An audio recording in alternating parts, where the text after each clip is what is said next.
Welcome to our detailed guide on how to turn off review posts you're tagged in on Facebook using the Android app. Let's walk through the steps together. To get started, open the Facebook app on your Android device to access your account.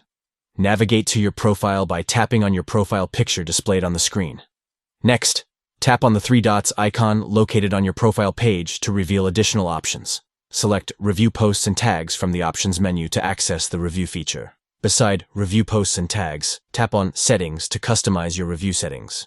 Finally, toggle the switch to turn off the review posts you're tagged in, giving you more control over your tagged posts on Facebook.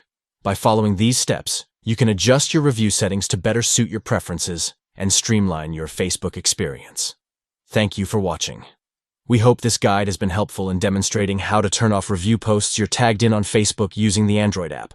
Customize your settings to manage your tagged posts more efficiently and enjoy a more seamless social media experience by controlling the posts you're tagged in.